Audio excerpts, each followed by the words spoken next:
Good evening, everyone. This is a meeting of the Milton Zoning Board of Appeals with respect to the 40B application relating to 648 to 652 Canton Avenue in Milton.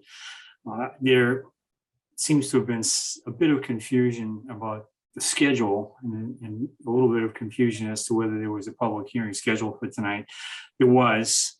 I learned this afternoon that Mike Brown was called away unexpectedly to something else, and he would be unable to attend the hearing tonight. And although we had considered going forward without him, with the understanding that he would review the video before the next public hearing, I think the decision was made not to do that, but rather to simply continue the hearing. The next hearing that we had scheduled on the books, and I want to make this clear, is March 8th. We had not scheduled it for the next 2 Tuesdays for a variety of reasons, including school vacation, but the next hearing would be March 8th. And my hope would be that, notwithstanding these continuances, that we will finish the public hearing by March 15th. I understand that Mr. Corcoran has some additional information, particularly about groundwater, that he wants to present. Mr. Schomer, I know you have some updated information on groundwater, which would be great if you could make available to the board before the next public hearing. I think it would expedite that hearing if we had a chance to look at that in advance. But is there any other material, witnesses, information that you intend to present before we close the public hearing, at least as it sits today? No, there's not, Chairman Hurley. I think we're pretty close to the finish line in terms of what we have to present.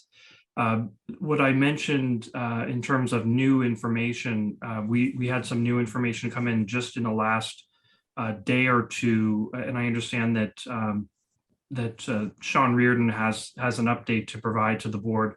We were hoping he was going to be on the call tonight, but it doesn't look like he is. He may have been waived off for tonight in terms of providing his update to the board, so that's unfortunate. But in terms of information from us, going off of the comments that were made by Sean at the last hearing in terms of the groundwater mounding, Dr. Rosine, who is on the call tonight, has prepared some updated information, and it does look much more favorable in terms of the groundwater mounding analysis from the perspective of the neighbors, which was one of the requests that Mr. Reardon had requested of us to analyze. And so that sort of an analysis is not typically within the scope of a groundwater mounding analysis that Dr. Rosine prepares in a typical case, but he's gone ahead and done that analysis. And just in brief, and we will file these materials within the next couple of days.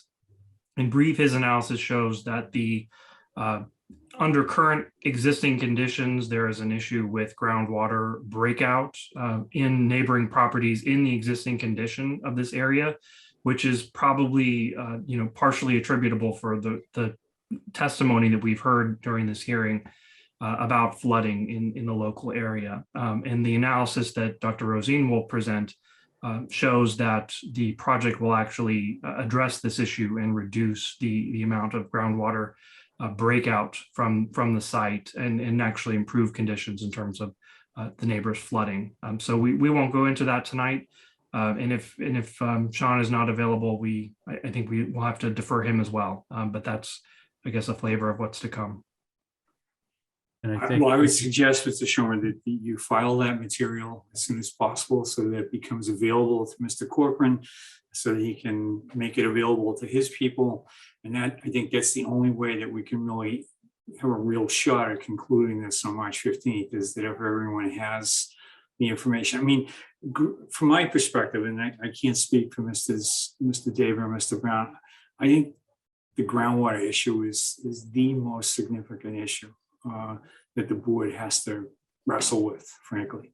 And so the more complete information we have, the better. And I certainly want to give Mr. Corcoran every opportunity to rebut, address, refute, whatever the right verb is, whatever new information is presented. So the sooner he gets that, the better. And so I think that will be the focus of the two hearings that we currently have scheduled on March 8th and March 15th. will be sort of a comprehensive review and hopefully understanding of the groundwater issue. At least that would be my intent. So, Mr. Corrigan, let me ask you, other than having your people sort of address, counter the new groundwater information, is there any other expertise or any other information that you're planning to present to the board with respect to this application? In follow-up with the materials that I filed a couple of weeks ago, we've done an analysis really around the volume of material that's coming in, the truck volumes, the expected cost of installing all of that material from the site civil perspective. And so I'll be presenting on that, but I can do that in the context of the discussion around the tail of the context of the discussion around the groundwater mounting. Will there be any written information on that? I've provided written information a couple of weeks ago. Okay, I recall that, but nothing beyond that. Nothing new. I may have some brief additional information concerning groundwater mounting in response to the materials that we'll review that are just coming in. Understood. I have nothing else that's new relative to other issues, anything else that I've already submitted. Okay, so it sounds like there's a good shot that we can wrap this up by the 15th as it is currently scheduled. And I think when we come back on March 8th, if we have to stay a little bit later than we have customarily done, whatever we need to do to get this done, I think is important.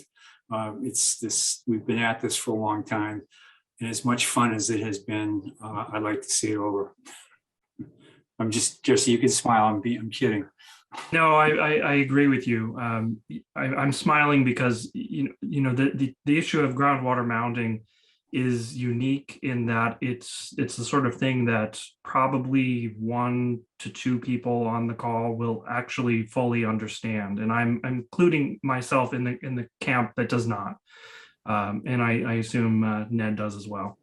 But yeah, I've got 2 guys who understand it, and yeah, you've got 1 or 2 who understand it. The 4 of them are probably the 4 who understand it.